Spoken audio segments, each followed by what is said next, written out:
Okay, guys, right, brilliant. So number 6, let's do 6 to 10. What we have here, we can only full shares, um, if you like, generate profit. So what am I saying? I'm saying that what we must do is to weight our shares based on when they arrive, if you like, because a share arriving in the last month of the year could not have generated profits for the whole of the year. That's the issue here. So we need to do it step by step. So it says that these people had £2 million worth of 50% shares, which meant in effect they had 2 million divided by 50p or 50 cents, which gave you 4 million. 4 million shares on the 1st of January. And I think it's good to just do a nice little table. What I'm just going to do, I'm just going to add a page here and just sort of start off. So if you're looking at the question, I hope you are, you can sort of see that they had, on the 1st of January, they had 4 million shares. Okay, great. So what does it say? Then it says, for the first 4 months, everything is as normal, right? Right. So let's just go to the first 4 months. So we just go to the first 4 months, between here and the 30th of April. We have a weighted number of shares of 4 million times 4 over 12. That's what we have. We have a total, if you like, a weighted average of 16 divided by 12. Let me just get my calculator here and just deal with that. So that's how we deal with this. It's always about the weight. Yeah. 4 times 4 divided by 12. So we have 1.3.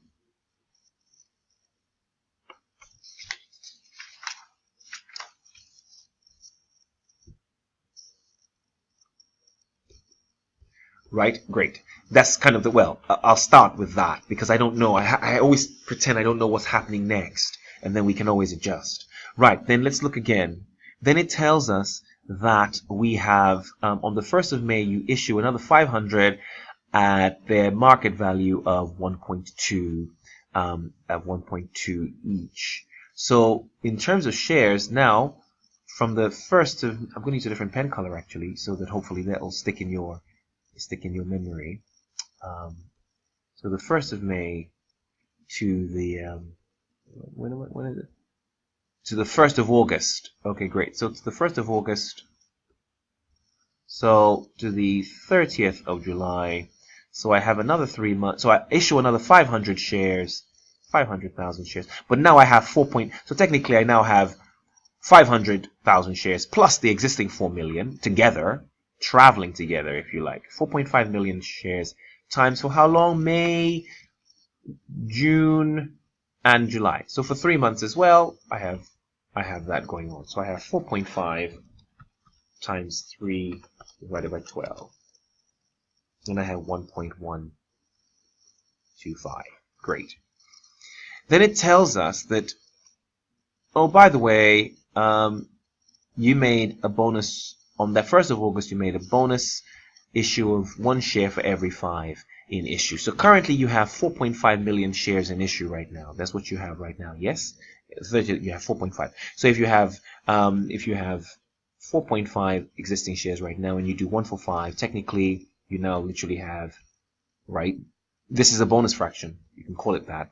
4.5 times 6 over 5, or you can say, let's just do it the normal way. You could say 4.5 divided by 5, and then add that on to the 4.5, right? But overall, you're going to have 4.5 divided by 5, giving you 0.9. So yes, 0.9 new shares. So basically 4.5 plus 0.9, which is exactly the same thing as doing what we just did, which is 5.4. So now we have 5.4 shares in total. But how it works is these bonus shares apply to all our shares. So what happens is that this bonus, if you like, is given to all the existing shares prior to the bonus issue, right? Because all these shares have this bonus. So what we do is we multiply all the existing kind of shares by 6 over 5 as well. So here we have the 5.4, which is what we have. And we have how many months left? We have 4 plus 3, that's 7. And therefore we have 5 months left.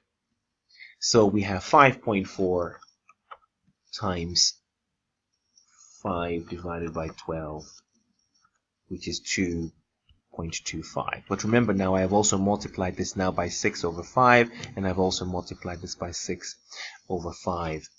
So really now I have 1.3 times 6 divided by 5, which is 1.56.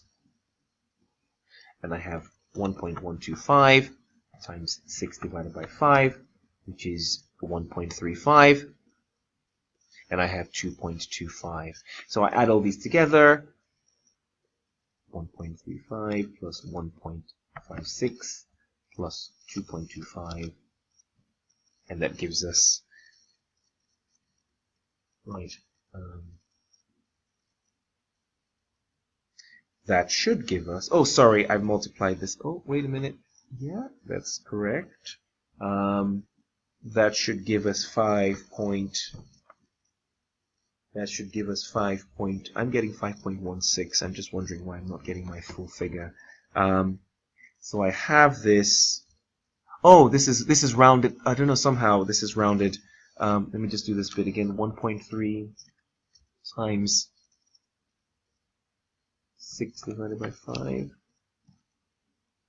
Right. Yes, this should give 1.6. I don't know why it's giving 1.56. 4 million times 4 over 12. 4 million times 4 divided by 12 times 6 divided by 5. Yes, that's exactly what I've just done. 4 million. Right. Well, right. I think that's what. So this should be. This is 1.6, and that should give us 5.2. So, sorry, that was slightly long-winded, but that's how we sort of deal with that. So do it that way. I'll just run through that again. Break it up into the periods. Weight the shares. So you had 4 million. Multiply them by the number of months. Get your answer. But if there's a bonus issue, you need to multiply that by the bonus issue because they all get that. They all get the bonus. Same thing, next one, 4.5, and then again, although, I mean, to be fair, you could apply this right from here, but I think the breakup is good because taking it step by step, it allows you to see exactly what's going on. And then you have that, and the truth is you have kind of the same thing. Now you have the full shares, of course, of 0.9 add on to the 4.5 times 5 over 12, if you like, for that period, although this is the same thing as 5.4, so you technically could just have done 5.4 times 8 over 12, which is fine. That's great. Okay, great. So that's number 6. So your answer there was D. Your answer there was D. Again, the key point in the bonus issues happen right from the start or from the period before the bonus issue to all the existing shares. Okay, great. I spent a little time on number 6. Let's move on very quickly to number 7.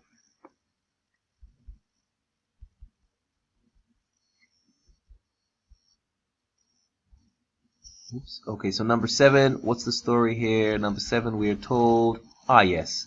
Oh, good. So this is a classic. This is kind of what we've just been doing earlier on. So Rain bought 75% of Sun on the 1st of July at a cost of 2 million. So they paid 2 million. And they have 75%. The question is, where's the other 25%? This is a good question for practice.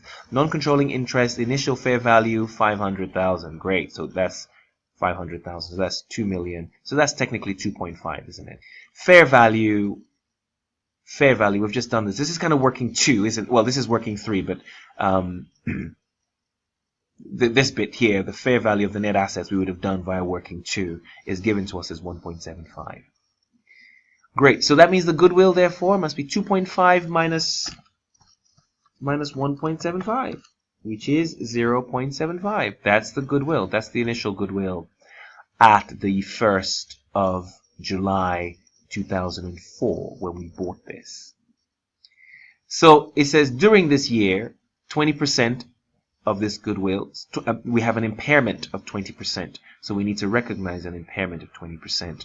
During the year end 2005. So multiply that by 20%, and then you have 0.15, and that takes you to 600,000. Then we're told that we have a further impairment for the next year ending this, and the question is literally asking, well, what's the value of that impairment? And then that's 10% times the 600,000. which is nicely the 60,000. So this is a good question to practice. It helps for the section B. Yes. Cool. Great. Now let's look at that. Let's look at this next one. Cash flows. Cash flows. Now 3 areas in cash flows, as you know: operating, investing, and financing. It's all double entry ultimately. It's all double entry. 1 second. Right. Sorry there. Right. So we were talking about cash flow statements and really what's going on here. So it's all double entry. So we have operating, investing, and financing. I'm sure we'll see a question where we might need to do some little play around. But so let's look at what's going on here. This is coming from operational. So this is all income, yes, if you like, from trading. This is investing. This is us buying new assets, non-current assets in particular. Yes, and this is from financing. This is the financing of the actual company, of the actual organization. So that's just typically equity, if you like, in terms of new shares and loans, right? And leases, of course. So because leases are loans in effect, the liabilities, long-term liabilities. Okay, great. So it says the QW is in decline as there is significant cash outflow.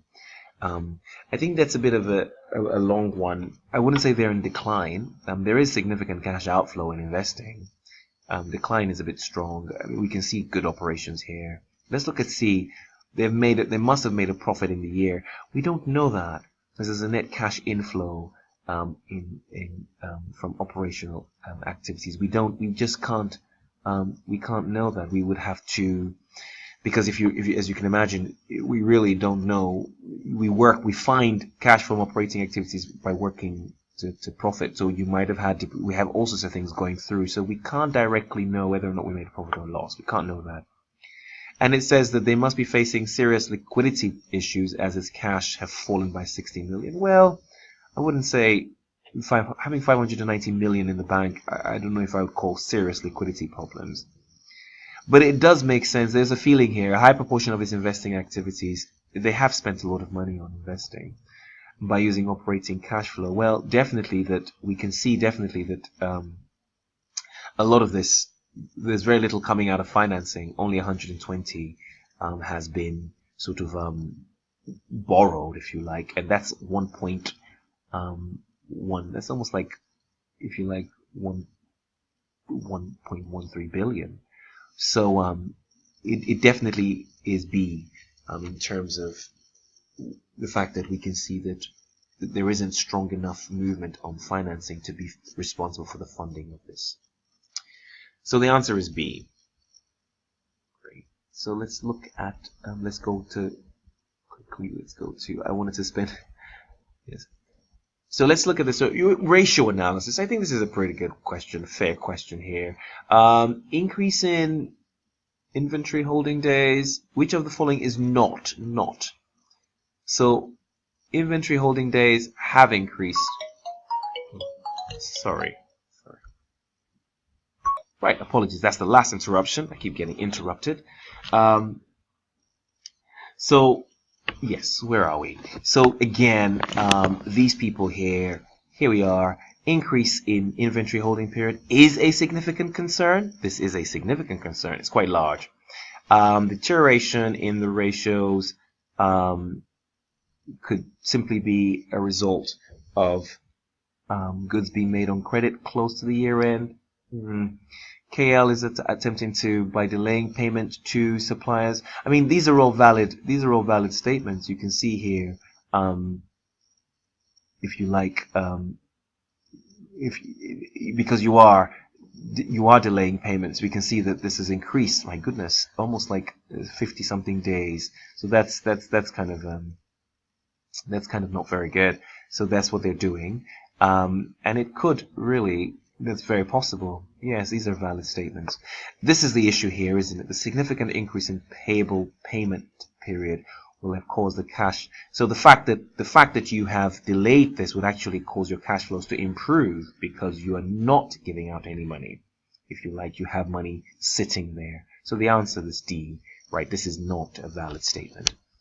And then, therefore, let's look at the last one. And this is like, yeah, this is another sort of the question of control. This is the one, typically it's very possible to have majority of the shares in the investee and not like have that much of a say, because you have different levels of shares, and sometimes if you like, it's not quite you don't quite have the power to make those kind of decisions. So just simply having the majority of the shares is not always, if you like, in terms of the key issue with control. So really, in terms of what the IFRS 10 says, it does, these are there, having power. It's very much having power, and having the ability to use that power to affect. Just having majority of the shares may not always allow you to do that. So the answer here, if you like, is C. Great stuff. We'll stop there, and then we'll move on to the next video for the next 5.